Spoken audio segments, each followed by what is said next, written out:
welcome everybody to the Town of Miami Project Cities Student Showcase for the Spring 2023 semester. We have Alexis Rivera here, the town manager. Woo! Thanks for driving in.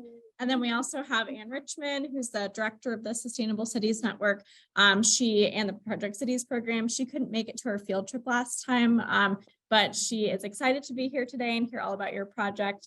And then we also have Dr. Daniel here today, and he'll be doing a fall project with his graduate students in public affairs based on your work this semester. So he's here to shout out. And then Haley, right, who's the new communications and marketing manager for School of Social Transformation. So some fun guests.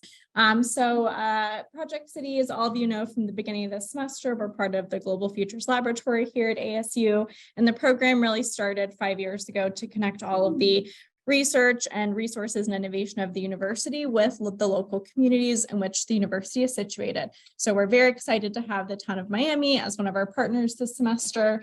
I also like to remind everyone we're part of the EPIC network, which stands for Educational Partnerships for Innovation in Communities. So we're one of 70 programs around the world doing this type of work between universities and communities. So Miami and you all and Greg and Daniel are part of this big coalition of people around the world focusing on this type of work.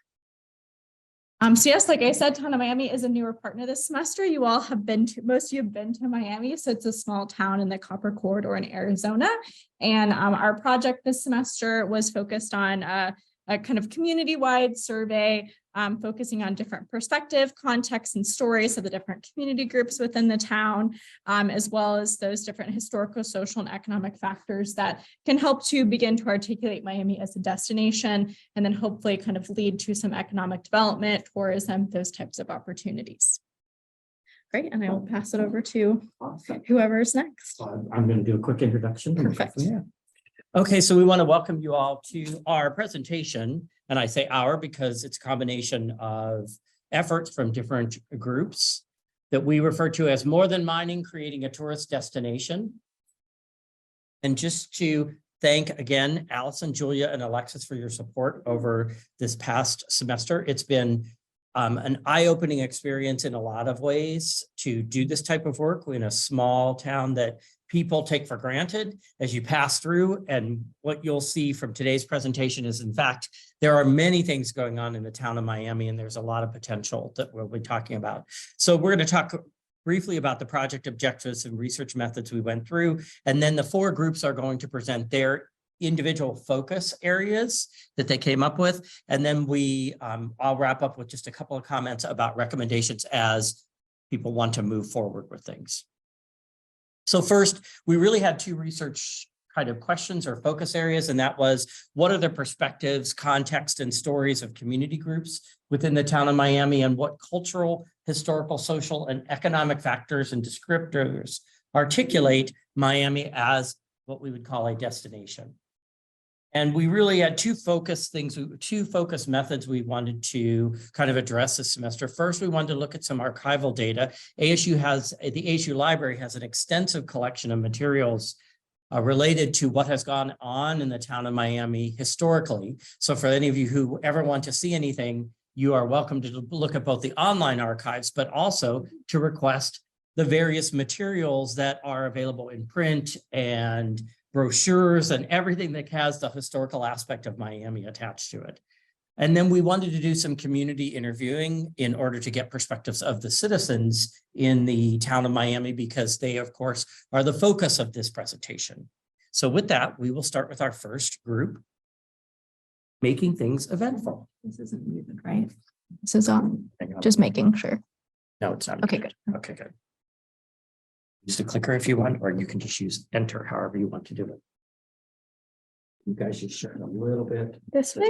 This See? way. Okay. Okay, so our research focus was on events. So our title is Making Things Eventful. And our main research question was, what is essential to successful tourism? And we're going to begin with some existing research that we found. So basically, in our research, we found that support from community members is like a vital part in establishing a town and really increasing tourism, as well as the fact that town leadership is very important as well into that, because without strong town leadership, then there can't be like an increase in tourism. And although there are some obstacles that small towns face, like lack of funding, part of like community involvement can really make up for this. And so in our research, we also found that events are a main part in bringing in tourism. So both of these aspects of support from community members and town leadership really go into establishing this. So going off that same idea of events, we found in our research that having a signature town event is what will bring in a lot of tourism to an area. And we found that most successful tourism towns have a specific brand or niche that brings in tourists and makes them want to visit a town during a certain event or time of year.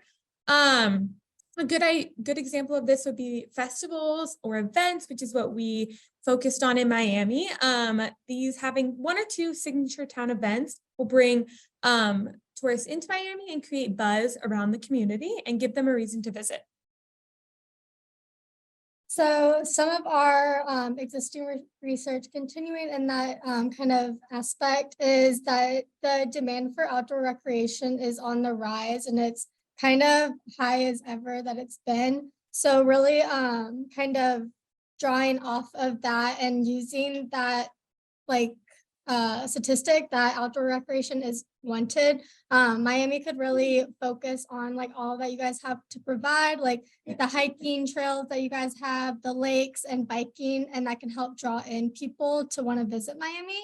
And also just being part of like nature, people really enjoy that, especially I think in Arizona where like the outdoors is such a big part of it. And so yeah, just focusing on the outdoor recreation aspect can really be a win for tourism. So based off of our existing research, when we went to visit Miami, we came up with some findings, and we came up with some strengths that already exist in Miami to increase tourism. And from our interviews, we got this quote. It says, "This is a team. This is not a solo team. This is not a golf team. This is not a volleyball team. No, this is a huge team in order to accomplish everything we want for the future of Miami." And we felt like this quote really encapsulated the goals for Miami and how willing the community and the people in Miami are to put in the work to create a tourist destination. So the first aspect of findings we found in Miami was the community. When we visited Miami, we found that what really brings people to Miami and what keeps them there is the community and the bond that they have with each other. And we feel like this would also bring in tourists. Residents come together to fix problems, support each other, and plan events. We saw this when we were speaking to people in Miami, that especially during events like Small Town Christmas, the whole town came together to support each other, set it up. If anything went wrong, there were a bunch of people in town that would be willing to pitch in and help. And we believe that if this is highlighted, it would bring more tourists into Miami because they would be able to feel this community vibe, and that would be a place that people would want to go. Some examples of this and the community coming together are the free community events that they host for the kids, such as Small Town Christmas, the Miami Kids Machine Youth Group. And we also found that the people of Miami said that they would be welcoming to tourists joining in on these type of community events and willing to have the support from outside people. And then going off of establishing kind of like that niche for the town of Miami, using the existing events that you guys already have to boost tourism. So highlighting again, like we said, Small Town Christmas, really just like being able to let people know that this is an event that Miami puts on every single year, as well as some other events that you guys have, like the Easter Bash, Cinco de Mayo, and then the AZ Poppy Fest. I think that one was like one that we kind of went to or were in Miami around that time. And I think people would really enjoy going out there and seeing like the poppy flowers, and also highlighting the fact that Miami is not like as much in the desert as Phoenix is. And so being able to like escape the heat and enjoying all the outdoor activities like the lakes, hiking, and the golf tournament that you guys put on and everything. Based off of our outside research and our time working with the town of Miami, we came up with 4 recommendations for increasing tourism moving forward. The first one was to focus on small town Christmas.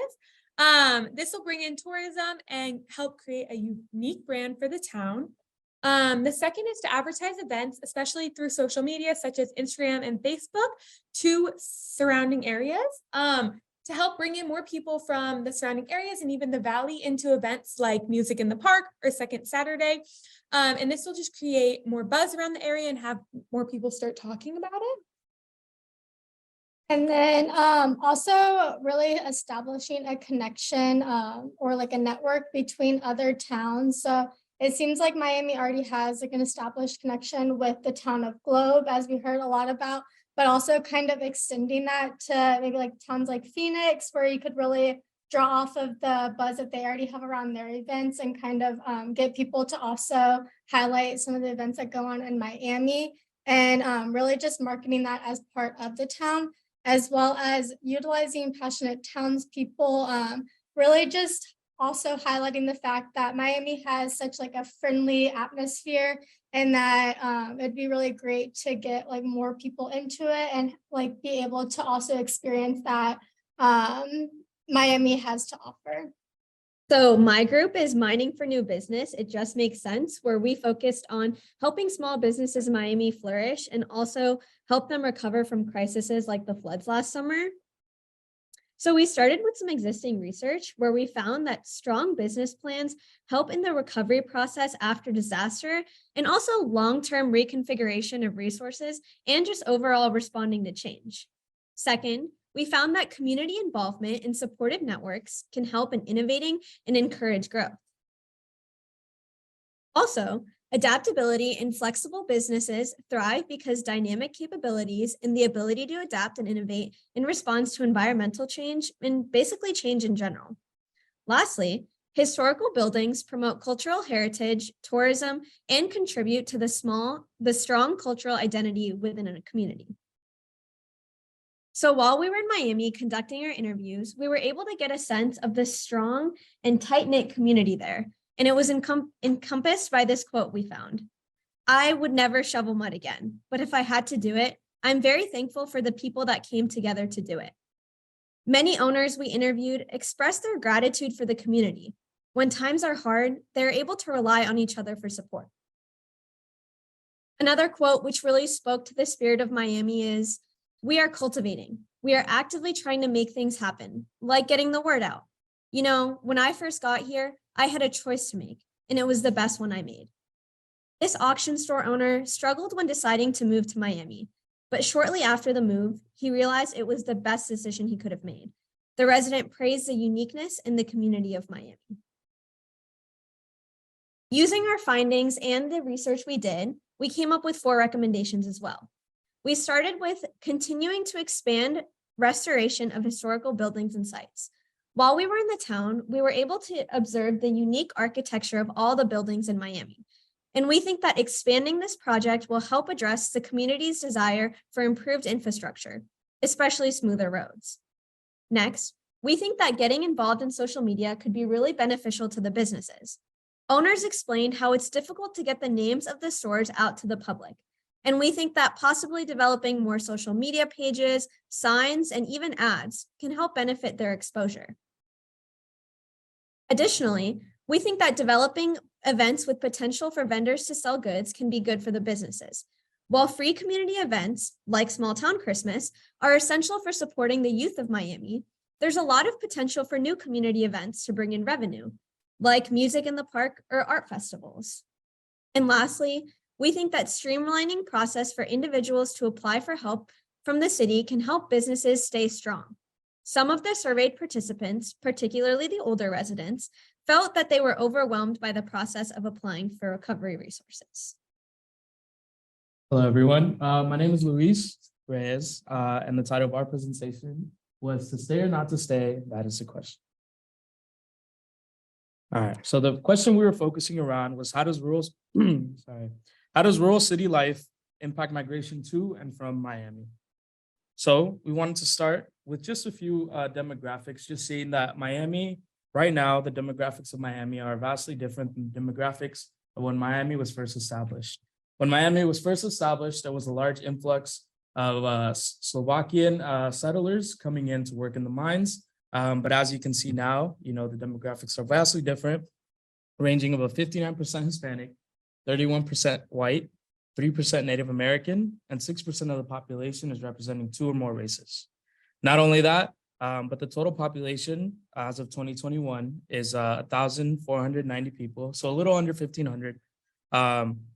And the graphical mobility, meaning how many people of the current population are moving out, is 10.1%. So something just to highlight of that does mean that Miami, Arizona is having a 90% retention rate, meaning that people, a vast majority of the people are choosing to stay in Miami. So as you can see right here, some of these documents right here are just showing the official documents that people needed when they were coming to Miami, Arizona. So maybe that can be, part of the Hispanic population, maybe even the Slovakian settlers that were coming in, working in the mines that needed, this proper documentation. Over there, you can kind of see Miami closer to 1906, with a lot of people working in the mines. And then further there, you can see it's a little covered, but the Bettina family, they immigrated to Miami and Globe in 1921 from Austria-Hungary. And it kind of just shows the influx of people coming from that area of the world, similar to the Slovakian settlers. Next, we want to present some of the existing research that's still out there that we wanted to present to you guys, just to give some context.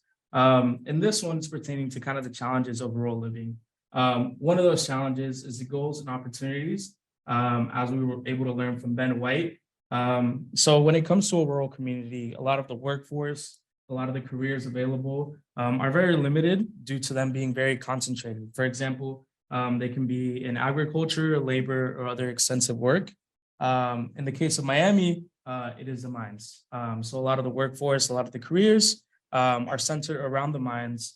So what happens when people don't want to work in the mines? They start trying to explore, trying to look for other careers, but in a rural community where it is concentrated on the mines, there isn't a lot of career exploration available. One of the other challenges is the low funding. Being rural communities being smaller, compared to a larger community, let's say, Phoenix, for example, they're quite often overlooked when it comes to state and federal funding. With this, comes the size and the representation. Again, compared to Phoenix, much larger districts within Phoenix, smaller towns have little representation when it comes to government decisions, being overlooked once again for funding. And not only that, but they also received, delay, delivery of medical supplies and resources in general. So now we kind of want to talk about 3 levels of reasonings behind, why people are staying, why people are leaving, as presented by Jessica Zanker. So the first level is the values and desires of an individual. People simply, have their own personal reasons as to why they want to leave. It could be, they want to live by the beach, they want to live in a different scenery. They just got, tired of something, want something new. And that's the first level. The second level is the collectives and the social network. Moving to a new place can definitely be scary. It can definitely be overwhelming, trying to adjust to a new place. But if you already do have people there, you already have a social network, whether it be family, whether it be colleagues, whether it be friends, it's a lot easier to move there and it's a lot more attractive to settle into that new place. Finally, the third level that Jessica Zanker presented was the possible opportunity structure available. This one is fairly common. It can be really seen when people are moving to new places to acquire a new job. Maybe they got a new promotion, maybe the career that they're looking into or that they already are into has a high, growth rate in that certain place. So it's very attractive for them to want to move to that place. Second is the urban allure. It said that, there's greater success rate in larger cities. There's more variety of resources and there's a larger population. It can just be the appeal, Some people just want to, say, oh, living in the valley just seems so much more glamorous. It's so big, there must be so many more opportunities. It cannot always be fulfilled for all people.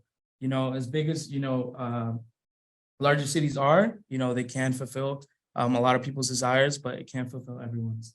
And, you know, talking about these challenges, you know, for rural communities, we do want to highlight that despite having to overcome all these obstacles, Miami still has that 90% retention rate and is able to keep most of the people there. And so that kind of leads us into the next for a quote that's kind of explain, you know, why are people staying there? And so as the mayor Medina was able to say, you know, Miami really does have a form of magnetism. And as you can see, you know, we were walking around, it just has such a rich culture. You really feel the community when you step into Miami. So next, we kind of just want to talk about, you know, what brings this magnetism to Miami. So here we were talking about, you know, why are people saying, people are asking themselves, why should they stay? You know, what are the strengths of Miami? So the first one, you know, lower cost of living. I think that's kind of a no-brainer, you know. People are gonna, you know, want to live where it's a little more cost efficient. Second, there's fewer residents per square mile in Miami. What does that mean? It means a quieter community, a more comfortable community. Maybe it's safer for other people. Maybe it's what they prefer, and that comes back to, you know, the individual interests, individual desires of people when looking for somewhere. Third is the strong familial roots in Miami. That also comes back to the social network, you know, within certain places. The same way that it's really easy to move somewhere else because you know people there, it's the same reason that you would want to stay somewhere. Because, you know, if your family's already created roots somewhere, you definitely want to stay there. Whether it be for family, you know, when we were talking to a lot of people, they said, why leave when my whole family's here? You know, why leave when I've raised my whole family? It's where I've lived my whole life. So, you know, if it's already good, why leave?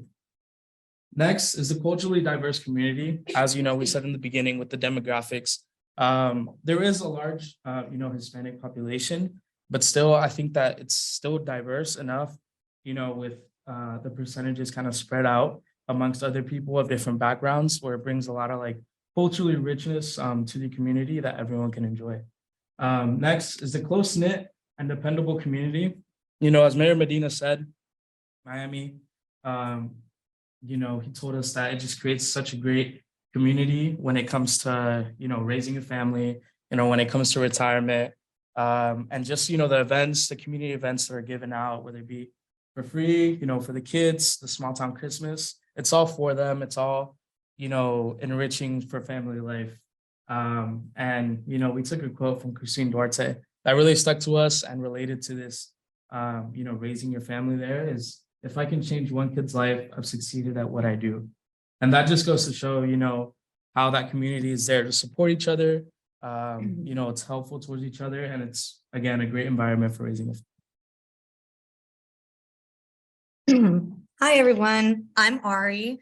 So to continue on our side of why people are staying and why people are leaving, first of all, we wanted to talk about limited employment. Like we mentioned before, small variety of jobs may force individuals to look for employment elsewhere. Many debated leaving Miami for a different career, but ultimately stayed and chose their community. For example, Christine did mention to us that she was offered a job, I believe, in the Valley, and she almost took it. She didn't take it, and she stayed in Miami. And now she is responsible for many events like Small Town Christmas, Beat the Heat, Music in the Park, you name it. She is a huge force in the community. But the benefits of working in Miami, meaning a secure and stable work opportunity, get to stay close to your home and family, sign up bonuses, being able to pay for school and other additional benefits. So other opportunities in Miami would include, so even though many individuals may have left to get higher education, many ultimately ended up returning to Miami. So like we said, maybe the allure of the lifestyle in an urban city may look glitz and glamorous, but it cannot, what's the word? I'm trying to think of the word. Thank you. It cannot guarantee that it's going to fill all of your desires. It's not going to be everything that you want it to be. Family ties drive residents that have left to come back regardless of urban city potential. And also smaller towns give a greater sense of community versus larger cities, where in places where people know everybody, it's a lot easier to get out in the community and Yeah, so another quote we got from a Miami parent says, "The whole town knows each other and everyone takes care of the kids." And we thought that that was really important because it may not be your biological child, but it's a Miami child. And that we thought was really important. So here are some pictures that we took. This is of the creek in Miami. And then these are also some mining gear that we also took a photo of. I know it's a little bit hard to see, it's covered by the Zoom, but we did put a photo of the fire at the Lyric Theater. And I thought that was kind of important to include about community cohesion, because as the other group said about shoveling mud, everyone came together to help out. And this fire was so large that the smoke could be seen from Superior, which is like 17 miles away from Miami. And it just goes to show how dedicated the residents of Miami are to upkeeping the town. Oh, I didn't know that. There's the park. Sorry, I didn't realize that that wasn't up there. So for our recommendations, first, we wanted to say prioritize the overall display of Miami. Most people do travel somewhere solely for the view or the ambiance. Investing in materials that showcase Miami's close community dynamic through art, photos, and murals will make it a much inviting experience. Creating a social media presence. I know the other two groups did mention this briefly. However, social media is the best way to reach a large audience in a very small amount of time. So by increasing the promotion of community events and efforts, you'll get an increase of tourism and awareness of Miami.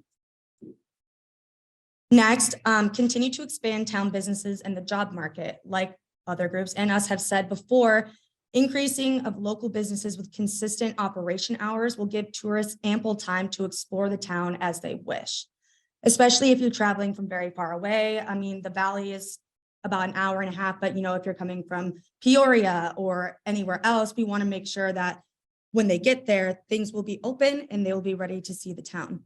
Job market expansion could also greatly decrease out-migration as more diverse job opportunities would become available. And that's it. Thank you. Hi, I'm Abby, And I'm Cameron. and we're going to be talking primarily about students in the town of Miami. Our work throughout this project aims to answer the question, what contributes to the low rate of rural students seeking higher education? And we think that this topic is important because students that go on to pursue a higher education can then come back and contribute to creating more diverse careers for other people in the town. So because our research focuses on education in small towns, our literature review contained 5 main themes, which includes urban city attraction, college recruitment in rural areas, programs to increase chances of recruitment, educational adequacy, why students may choose to leave, and finally, how higher education in any form can help influence and benefit students who choose to pursue it. Our research emphasizes the importance of exposure to SAT prep classes, gifted student programs, athletic scholarships. We also address some misunderstandings surrounding financial aid, student loans, as well as ensuring that the quality of education is conducive to seeking higher learning by researching educational adequacy. And finally, through the loss of identity growing up in a rural town and the psychological effects of that loss of identity if you choose to leave. So we using both research from our literature review as well as information gathered from interviews with the Miami citizens, we constructed a survey that could help gather specific information on each upperclassman high school student that could be used in the future. These questions include: how would you describe your experience growing up in Miami? Does your school provide information about online options for college? Does your school provide information about financial aid and or student loans? When considering higher education, where do you see yourself attending? What career options are you interested in pursuing? And when was the last time you spoke to your school counselor and what was the purpose of it? So when we took our trip to Miami, we did not actually get to speak to many students or really any at all, but we did get to speak to some parents who had children go through the Miami school system, and we were able to ask them kind of some of these questions. We asked how many of your immediate family members have gone to college. The mom replied that both of her daughters actually did attend school at ASU, but they just decided to stay in the valley as they thought that there was more job opportunities for their like career paths.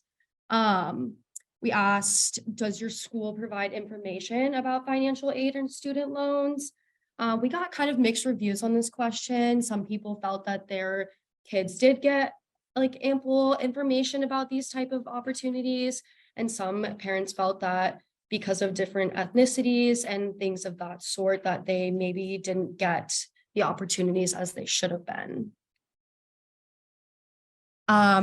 Another question was, do they provide technology in Miami schools? If so, please explain.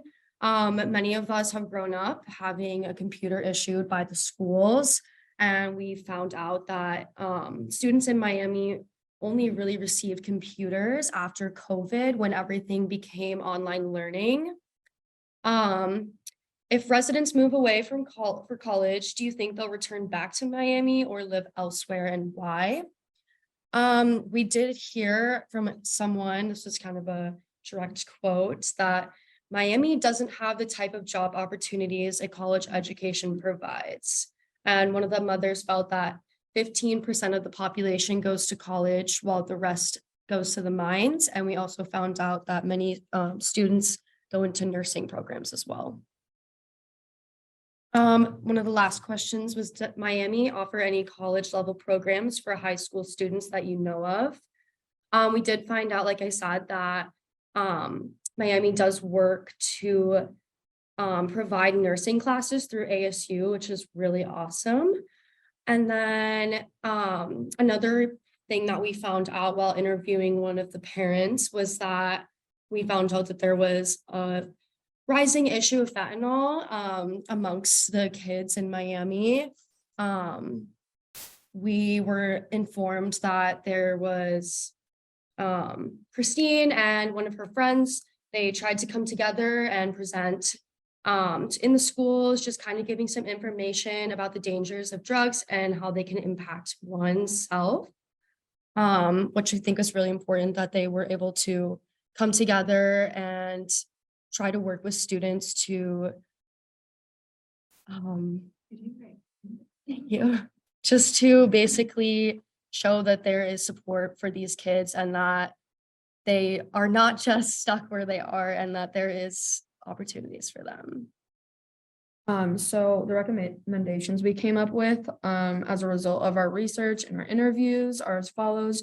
We think that more accessibility to options like online college and trade school workshops or scholarship, student loan information, as ACT, SAT courses and exams, gifted student programs, and college level classes will be really beneficial in their high school careers to help build up their ability to move on to a post-secondary education. Stronger presence and support of a school counselor, letting children know about their options for opportunities after finishing high school inside or outside of Miami. And then recurring progress reports to keep parents informed about their students' grades to help hold them accountable so they can achieve their academic goals. And then a couple more recommendations.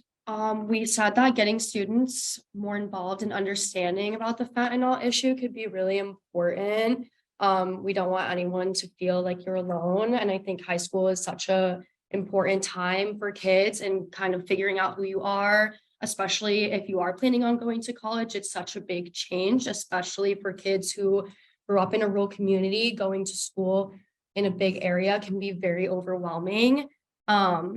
And I think without the lack of a good foundation, it's very easy for kids to end up in the wrong path. And I think that just by giving them that support is really important to their future. Also, I know a lot of other groups have talked about social media, but as we all know, many kids are a lot better with technology these days. And I think that it would be really awesome to have them maybe help out in some of those areas of social media. They could maybe be interns or even work for these businesses in order to help them grow their social media with their present knowledge that they have. And then these were just some photos that we added.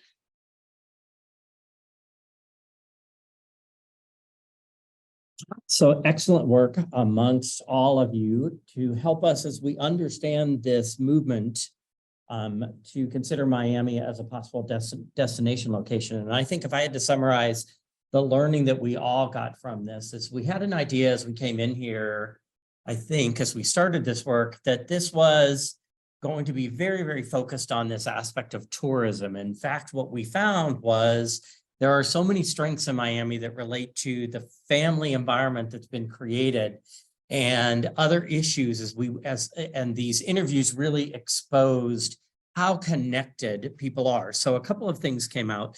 The sincerity of individuals and their commitment to the events that are done in the city are an opportunity and at the same time have to be balanced against how do we open up to I don't want to call outsiders, let's call them tourists, to events that are so personal to a community like the town of Miami. And so as we move forward, that's something to consider. How do you balance those aspects? A key item that I think we also noticed was networking is a potential way to understand how to bring in potential groups without disturbing some of the family environment. So one of the things that I think would be a great exploration activity would be to go to other cities and listen to how some strategies that they have done in this area of both event getting and also how to embrace small niche groups. So for example, hiking groups, things of this nature that would be fit well within the family structure of Miami, but at the same time, increase that tourism into the location. The social media piece was embedded throughout our presentation. And I think it's, I know I asked the students to consider, how can we take those students that are in high school and involve them in spreading the word about what goes on in the town of Miami. Nothing builds confidence. We know this here at ASU. When we have students that are connected as a community, they share their likes and stories about ASU that then build a broader community to us. So the same could exist in what was happening in Miami. Finally, the higher education opportunities that should be brought to students there, I think is something that we at ASU can talk about. And I know I want to have further conversations with our colleagues about how can we support these rural communities and bridging them into higher education opportunities without removing them from the community. And I think that's the real challenge, but we need to have those conversations and I think we can have them. So moving forward, we did a couple of things associated with this project that we think can help both Alexis and Dr. Shagrinsky as they're moving their data forward. We actually came up with a quantitative survey design for you in Qualtrics. So it's already built and ready for you. The students did it in these areas that we talked about here, which have to do with students, migration, events, and businesses. So we have something ready for you when you're ready, Alexis. It certainly can be tailored, but it's built and set to go. So we did that.